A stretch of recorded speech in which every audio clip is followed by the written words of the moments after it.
You mentioned Israel-Palestine. Can you take it to the current conflict in the sheet of paper you've handed everyone on 15 conflicts, constructive, destructive U.S. foreign policies, U.S.-Israel versus Arab-Muslim states? What about Israel and Palestine? How do you think this conflict can be resolved?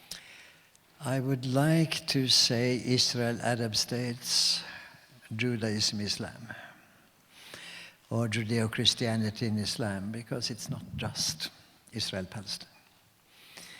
You have an enormous, but not unproblematic, solidarity with Palestinian Muslims from the other 21 Arab countries and from the other 55 Muslim states.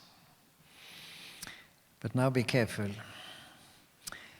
The 22 and the 56 say, who drew those borderlines? You people did. There is one Arab nation, and we want an Arab region. There is one Muslim nation, and we want the Ummah, the community of the believers. And one day we'll get it.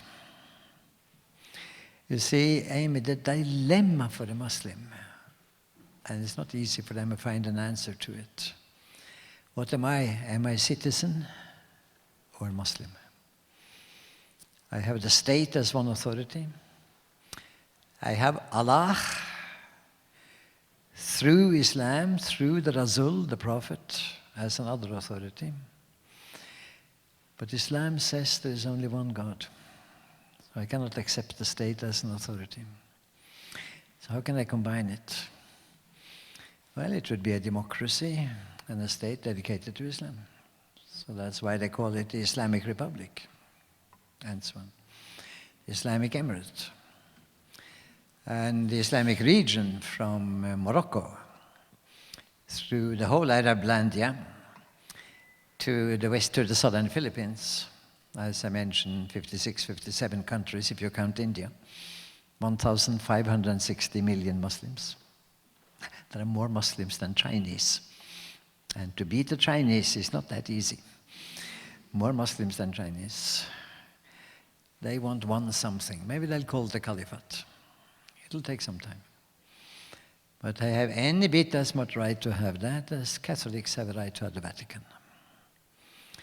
It will not be the caliphate of the old. It will be something else. We Norwegians are almost amazed by how Muslims that come to our country assimilate social democratic values. Not right-wing, but social democrat. Because there is a kind of correspondence between zakat, giving 10% to the poor, and the welfare state. And at that point, I would like to tap another point from my 5-minute speech. If I should try to concentrate 2 positive points in Islam, we leave out the terrible acts of terrorism and the terrible acts of tribal blood revenge and so on. And we can say much about that, but we leave it aside. Togetherness, it's a we culture of solidarity and sharing with the poor.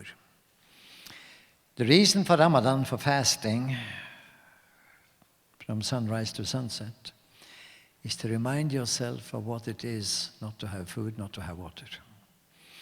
Now, you may say they compensate in the evening, okay?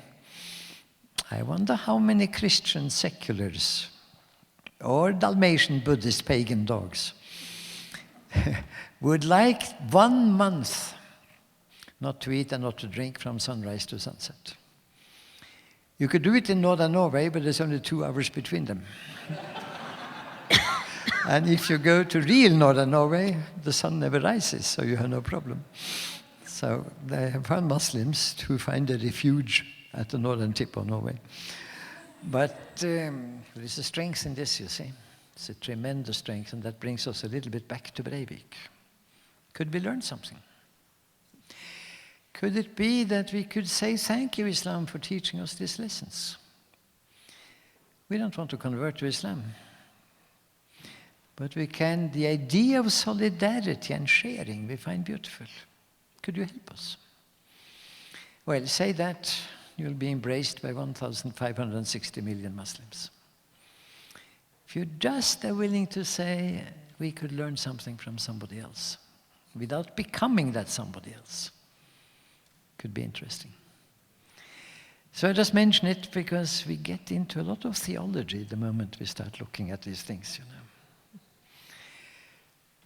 Togetherness and sharing.